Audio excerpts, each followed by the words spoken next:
हर हर महादेव, ओम काली, आदेश गुरु गोरखनाथ। तो प्रेमी भक्तजनों, बार बार तंत्र कौन करता है, यह आप कैसे जान सकते हैं? यदि आपके ऊपर कोई बार बार तंत्र कर रहा है, आप बार बार इलाज कराने जाते हैं, लेकिन फिर से आपके ऊपर तंत्र करा दिया जाता है, तो ऐसी स्थितियों में आपको क्या करना चाहिए? इसका तोड़ क्या है? इसका इलाज क्या है? तो देखिए, सबसे पहले हमें जानना होगा कि तंत्र करता कौन है। जो कोई आपके ऊपर तंत्र करता है, उसके विषय में आपको पहले पहचान करनी होगी। उसके बाद ही आप इस चीज से अपना बचाव कर सकते हैं। तो तंत्र करता कौन है? आपका कोई जानकार ही यह तंत्र करता है, क्योंकि अनजान आदमी को आपसे क्या लेना देना। वो काहे इतनी टेंशन लेगा कि आपको परेशान करेगा, आपके ऊपर तंत्र कराएगा।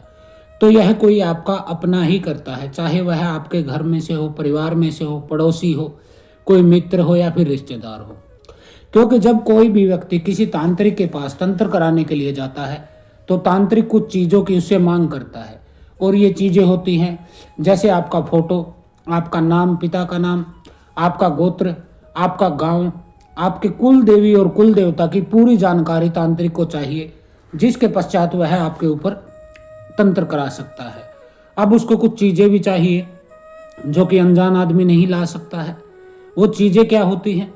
जैसे आपका कपड़ा, आपका कोई जूता चप्पल, रुमाल, आपका बाल, नाखून। यदि आप स्त्री हैं तो आपका अंडरगारमेंट, आपके माहवारी का पैड या फिर कपड़ा। यह चीज़ें कोई अनजान व्यक्ति नहीं ला सकता है। इन चीज़ों को लाने के लिए आपका कोई जान पहचान का, आपके घर का, परिवार का, जो आपके घर आता जाता है, वही ऐसा व्यक्ति होता है जो यह चीज़ें ला सकता है। अब हम जान लेते हैं कि इसे करता कौन है। देखिए, कोई गंदी सोच वाला व्यक्ति, कोई लालची तांत्रिक, वही ऐसी क्रियाएं कर सकता है दूसरे के ऊपर, जो नेगेटिव प्रभाव डालता है, उसके जीवन को नष्ट करना चाहता है या फिर उसको बर्बाद करना चाहता है।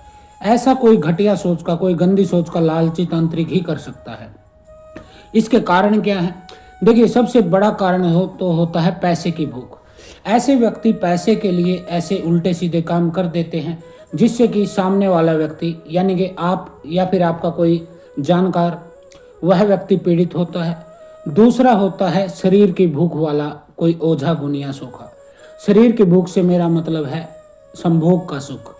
क्योंकि कई स्त्रियां ऐसी होती हैं जो बदला लेने के लिए इस हद तक चली जाती हैं कि वह उस तांत्रिक को अपना जिस्म सौंप देती हैं।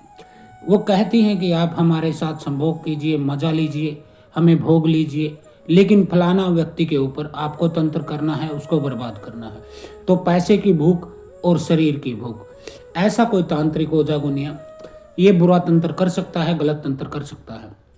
अब मुझे एक बात बताइए, जब वह व्यक्ति तांत्रिक के पास जाता है या कोई स्त्री जाती है, व्यक्ति उस तांत्रिक को पैसे देता है या स्त्री अपना जिस्म उसको सौंप देती है संभोग के लिए, तो फिर वह तांत्रिक क्या करता है?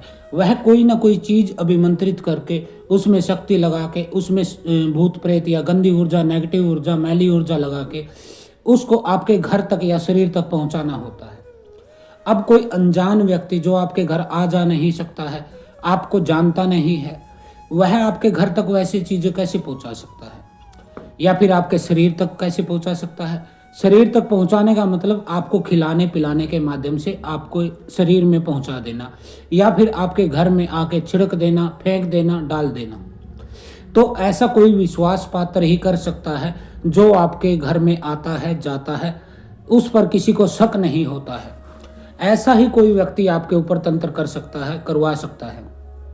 अब इसमें चीजें क्या होती हैं? इसमें ज्यादातर शमशान की राख होती है, हड्डियों का चूर्ण होता है, मुर्दे की, खाने पीने की कोई वस्तु हो सकती है, और कुछ बिखेरने की चीजें भी होती हैं, जैसे लौंग हो गया, काला उड़द हो गया, सरसों हो गया, राई हो गया, हड्डी मांस और रकत के छींटे, नींबू, 7 प्रकार का अनाज। तो ऐसी चीजें आपके घर में फेंक देना या पहुंचा देना, ऐसा कार्य तो वही करेगा ना जो आपके घर आए जाएगा। अब आपके घर आता जाता नहीं, आपकी बोलचाल नहीं, तो ऐसा व्यक्ति कैसे आपके घर में कोई चीज पहुंचा सकता है? और ऐसा व्यक्ति कैसे आपको कुछ खिला पिला सकता है जो चीज तांत्रिक ने उसे दी है? तो बार बार तंत्र होने का कारण यही है कि कोई आस्तीन का सांप आपने पाल रखा है, जो कि आपको नीचे ही नीचे डस रहा है। इलाज आप कराते हो लेकिन फिर हो जाता है, तंत्र दोबारा हो जाता है, शक्तियाँ फिर आपके ऊपर पीड़ा देने लगती हैं। अब रोज रोज इलाज आप कराएंगे कैसे? एक तो इतनी महंगाई है, दूसरा तंत्र का काट कराना या फिर इलाज कराना आजकल इतना आसान कहाँ रह गया है। आपको इसके लिए समय देना होता है। कई भगत जन, कई दरबार चौकी वाले तो हर सप्ताह बुलाते हैं कि शनिवार को आइए, मंगलवार को आइए, 21 बार आइए, 41 बार आइए, 11 बार आइए। ऐसे में आपका कितना समय बर्बाद होता है और आने जाने में भाड़ा किराया भी लगता है, चढ़ावा भी चढ़ाते हैं आप, खाने पीने का भी आपका खर्च होता है। तो क्या नहीं लगता है इतनी महंगाई में? तो आपका समय और पैसा सब लगता है इसमें। आप काम छोड़ते हैं वह अलग, क्योंकि आप जाएंगे तो आप काम भी छोड़ेंगे, तो उस काम की जो दिहाड़ी होती है, जो कीमत होती है, जो वेतन होता है, वह तो गया, साथ ही आपके जेब से पैसा खर्चे में और लगता है। तो यह होता है।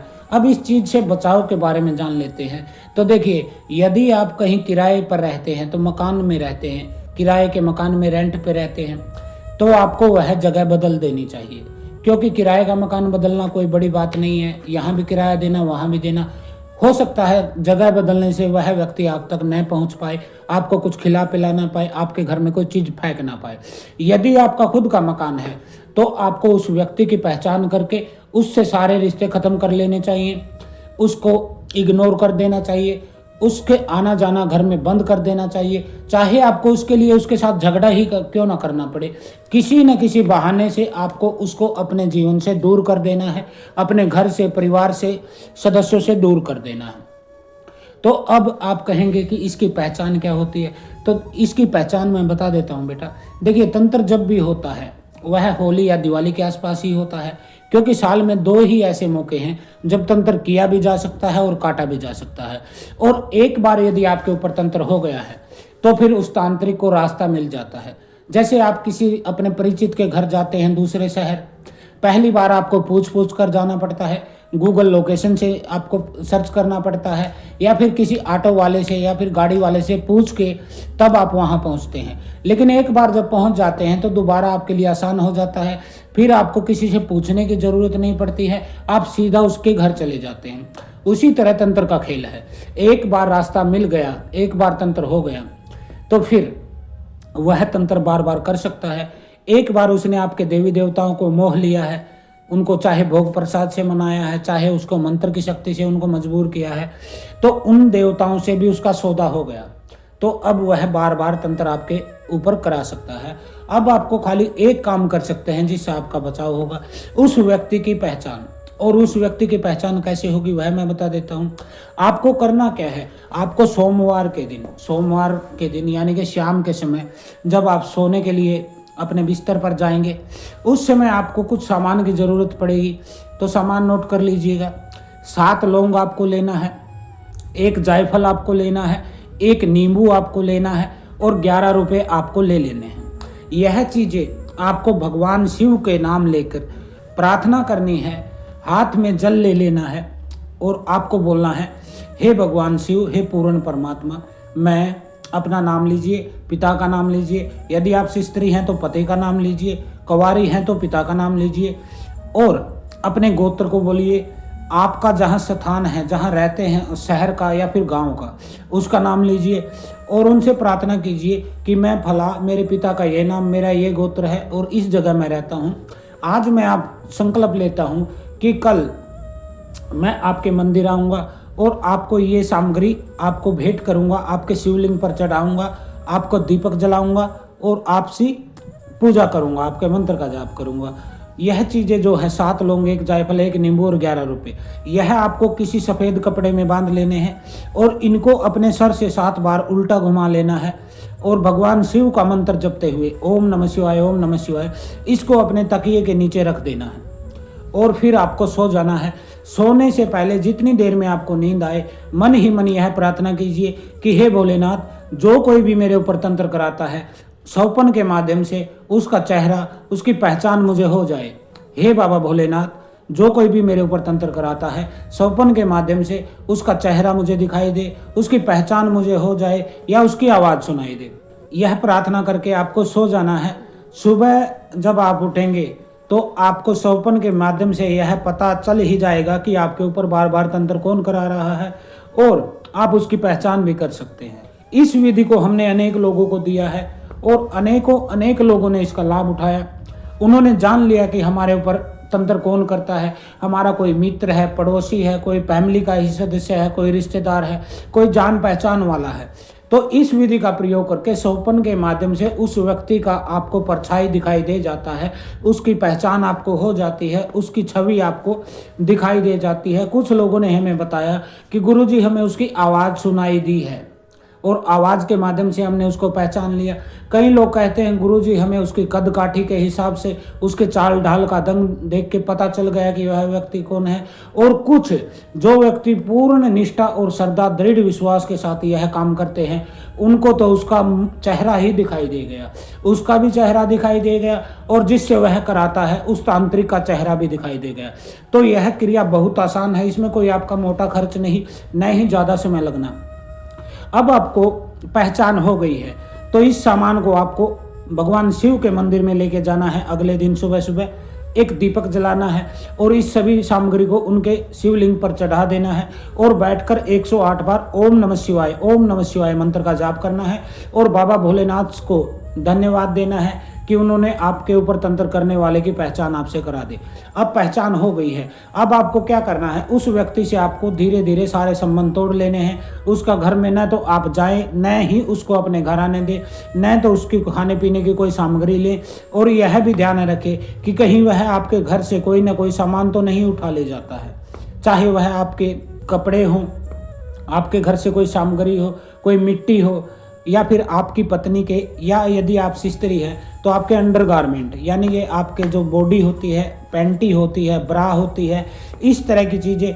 आपका कोई बाल है, आपका कोई नाखून है, आपका कोई जूता चप्पल है, किसी कपड़े का टुकड़ा तो वह नहीं ले जा रहा है। आपको निगरानी रखनी होती है उस व्यक्ति पर। और मैं तो कहता हूं कि उससे बिल्कुल संबंध खत्म कर दीजिए, न तो आना, न जाना, न खाना, न खिलाना, न बोलना, न चालना। ऐसे व्यक्ति को बिल्कुल अपने जीवन से दूर कर दीजिए और फिर अपना इलाज कराइए। उसके बाद आप देखिएगा कि आपके ऊपर दोबारा तंत्र नहीं हो सकता है, नहीं हो सकता है, कभी नहीं हो सकता है। यदि आप यह सावधानी कर लेते हैं तो अपने जीवन से इस तंत्र के, इस पीड़ा को, इस संकट को, इस कष्ट को आप दूर कर लेते हैं। लेकिन इसमें थोड़ी सी समझदारी की ज़रूरत आपको पड़ेगी। थोड़ी सी ही समझदारी आप करेंगे तो आपका बहुत ज़्यादा बचाव हो जाएगा और इसी सावधानी के कारण आप उसके तंत्र क्रिया को रोक सकते हैं। अपने घर को, परिवार के सदस्य को, अपने काम धंधे को आप बचा सकते हैं और पूर्ण रूप से आप इस वीडियो से यह लाभ उठा सकते हैं। तो आज के लिए इतना ही। हर हर महादेव। ओम काली। आदेश गुरु गोरखनाथ।